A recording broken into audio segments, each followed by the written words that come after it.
Abu Bakar sangat cerdas, bertanya kepada Nabi SAW, ya Rasulullah, tadinya panggil Muhammad, sahabat dekatnya. Tahu utusan Allah, mengatakan, wahai utusan Allah, ya Rasulullah, apa yang anda perintahkan sama saya ini? Ini saya sudah tahu kebenaran, apa yang saya harus lakukan? Kata Nabi SAW, sebarkan semampumu. Baik ya Rasulullah.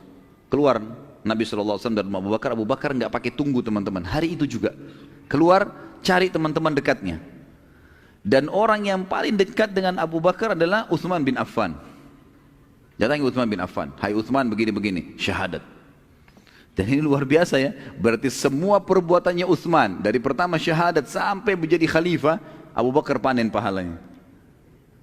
Ini perilaku yang luar biasa teman-teman, jangan tunda. Teman-teman pedagang, sudah tahu di pengajian, sebarkan pengajian itu di pasar. Yang kerja di kantor, sebarkan di kantor. Kalau mereka berubah mengerjakan teman-teman sekalian, maka itu luar biasa, sebarkan ke keluarga. Kebaikan-kebaikan, jangan tunda. Jangan kasih peluang orang lain yang melakukannya, karena kita membutuhkan itu. Jangan sibuk anak-anak kita terus sekolah yang kita andalkan. Antum punya andil apa? Gitu. Didik mereka, ajarkan mereka kebaikan-kebaikan. Jangan cuma sekolah kita andalkan, karena kita juga butuh amal jariah dari mereka, gitu kan? Lalu setelah itu, tentu kita sudah tahu ya, Utsman punya banyak sekali hadis ya. Di antaranya Nabi SAW mengatakan, tidakkah saya malu dengan laki-laki yang malaikat pun malu padanya? Itu Utsman bin Affan, karena luar biasa ibadahnya, sampai sebagian ulama mengatakan karena Utsman bin Affan tidak pernah lihat kemaluannya sendiri, apalagi lihat kemaluan orang lain. Jadi malaikat pun malu sama dia, sampai luar biasa begitu. Kemudian Utsman bin Affan juga yang pernah, nanti kita akan pelajari insya Allah bagaimana dia membiayai peperangan-peperangan, sampai kata Nabi SAW, tidak ada lagi yang bisa menahan Utsman masuk ke surga setelah apa yang dilakukan hari ini. Berinfak luar biasa. Ada kisahnya saya sebutkan di YouTube tentang Utsman bin Affan radhiyallahu anhu. Tapi yang inti kita ingin titik beratkan, semua pahala Utsman dipanen oleh siapa? Abu Bakar. Hanya dengan ngajak syahadat, tidak ada ruginya, nggak ada capeknya, nggak ada biayanya, gitu kan?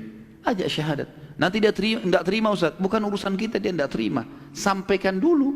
Ma'alaika illa al-balagh. Tugasmu cuma sampaikan. Saya datang sini teman-teman, saya cuma sampaikan. Entah siapa di antara antum yang amalkan, Allahu alam. Yang amalkan, alhamdulillah, akan jadi amal jariah buat saya gitu. Sampaikan saja. Baik. Kemudian tidak berhenti sampai situ. Begitu Utsman bin Affan selesai, sudah syahadat, sama Abu Bakar saya pamit ya, pergi ke rumah sebelah. Di sebelah rumahnya Utsman ada sahabat yang mulia, sahabat yang salah satu juga dijamin masuk surga, Zubair bin Awam, terkenal dengan keberaniannya luar biasa dalam peperangan. Zubair bin Awam ini anaknya Sofia, Sofia tantenya Nabi, ini sepupu Nabi sendiri loh, kan gitu. Jadi bagaimana Abu Bakar jelinya mencari orang-orang yang terdekat sama Nabi yang didatangin, sebelum ada orang lain mendahuluinya. Abu Bakar bukan cari kerabat-kerabatnya, orang-orang yang terdekat dengan Nabi dulu. Sepupu-sepupunya Nabi datangi semuanya. Dan waktu itu Zubair bin Awam berumur 16 tahun. Anaknya Sofia, Sofia ini adalah tante Nabi SAW. Dan Zubair bin Awam sangat terkenal. Kalau dia ada di medan perang teman-teman sekalian, musuh sudah takut. Begitu ada Zubair, mereka tahu, mereka cari tahu siapa prajurit muslim yang paling kuat. Kalau sebut ada Zubair di sana, mereka sudah ketakutan. Zubair suka bawa 2 tongkat tajam, ditaruh di pundaknya 2, gitu kan. Punya ciri khas warna. Dia kalau berhadapan musuh di medan perang, peperangan manapun, Zubair ini selalu dia di depan. Ini musuh, dia di depan sini. Pasukan muslim di belakang, sambil ngelihat mukanya musuh ini. Nah. Tunggu di belakang takbir, dia masuk serbu duluan, sendirian. Sampai ke belakang pasukan musuh, dia kembali lagi. Mati terbunuh, mati syahid. Saking beraninya, luar biasa gitu. Sampai musuh ketakutan kalau dia ada, karena satu orang bisa ngocak-acik macam-macam, gitu kan. Seperti itulah. Dan yang panen pahalanya siapa? Abu Bakar. Karena dakwah, gitu kan? Karena sampaikan.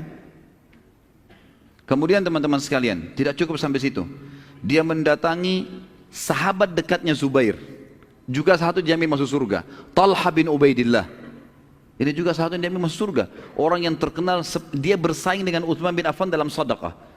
Kalau antum dengar di YouTube sudah ada serial sahabat, alhamdulillah sudah sampai 18 serial sahabat. Salah satunya adalah Talha bin Ubaidillah. Bagaimana infaknya dalam hidupnya, luar biasa kiprah-kiprahnya dalam peperangan. Sampai Talha bin Ubaidillah ini diberikan julukan sama Abu Bakar adalah perang Uhud miliknya Talha bin Ubaidillah. Karena waktu Nabi SAW terdesak, dia yang menahan Nabi dengan badannya, sampai dia pingsan gara-gara luka semua badannya, tangannya sampai terputus, giginya sampai ompong, gitu kan, di perang Uhud itu.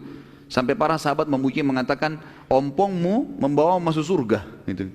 Lah ya, karena jatuh giginya justru kena membela Nabi SAW. Dan mereka mengatakan Allah memberikan ketampanan pada Talha justru pada saat dia sudah ompong lebih tampan lagi. Gitu. Nah iya, begitu dinukil dalam riwayat. Allah berikan begitu luar biasa. Gitu. Ya. Sudah masuk Isya? Baik sebentar. Kemudian setelah Talha bin Ubaidillah masuk Islam, ini hari yang sama ya, Abu Bakar gak tunda nih, juga dipanen pahalanya. Datang dia kepada sahabat yang mulia, salah satu juga yang jamin masuk surga, Sa'ad bin Abi Waqqas. Sahabat yang mulia luar biasa. Seluruh wilayah Persia takluk di tangannya Sa'ad bin Abi Waqqas. Seluruh wilayah Persia. Jadi Iran, Irak, Afghanistan, Rusia, semua itu teman-teman sekalian masuk Islam dengan perantara Sa'ad bin Abi Waqqas. Panen pahalanya luar biasa. Puluhan jutaan orang masuk Islam, dan ulama-ulama kita tahu seperti Imam Abu Hanifah di sana, ya kan? Kemudian kita tahu juga Imam Ahmad juga di sana di Irak.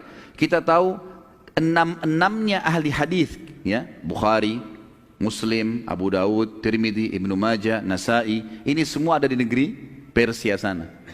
Imam Bukhari dari negeri Bukhara, Imam Muslim dari Nisabur, semuanya wilayah Rusia ini.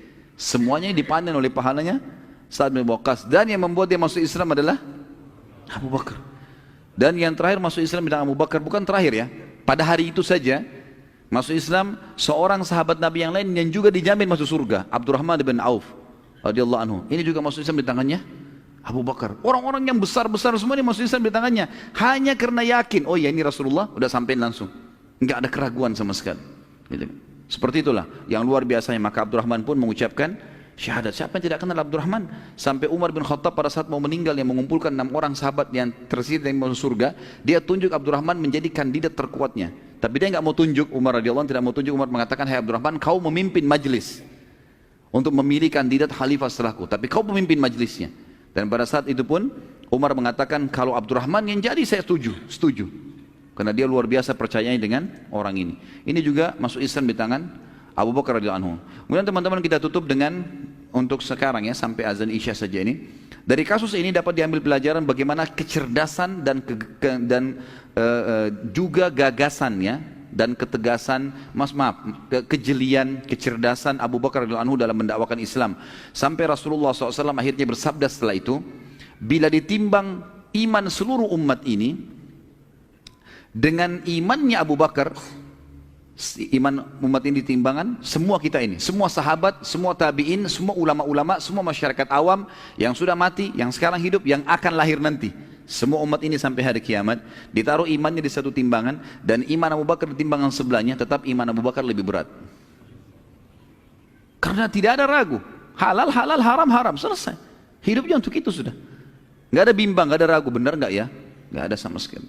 Lalu kemudian kata Nabi SAW, demi Allah dalam hadis sahih, tidak ada seorang pun yang menginjakkan kakinya di muka bumi ini lebih mulia setelah para nabi-nabi seperti Abu Bakar. Sampai ulama mulai kesimpulan bahwasanya setelah nabi-nabi ya, yang datang adalah Abu Bakar radhiyallahu anhu. Ini sahabat Nabi yang mulia. Jadi sahabat-sahabat Nabi Isa, sahabat Nabi Musa, semuanya itu masih di bawahnya Abu Bakar radhiyallahu anhu, karena beliau adalah sahabat Nabi SAW, dan memang beliau adalah dipuji oleh Nabi SAW seperti ini. Dan tentu masih banyak sekali julukan-julukan yang diberikan oleh Nabi SAW yang akan kita lihat ke depannya. Di antaranya adalah diberikan julukan As-Siddiq, yang akan kita ceritakan pada kisah Isra Mi'raj insyaallah.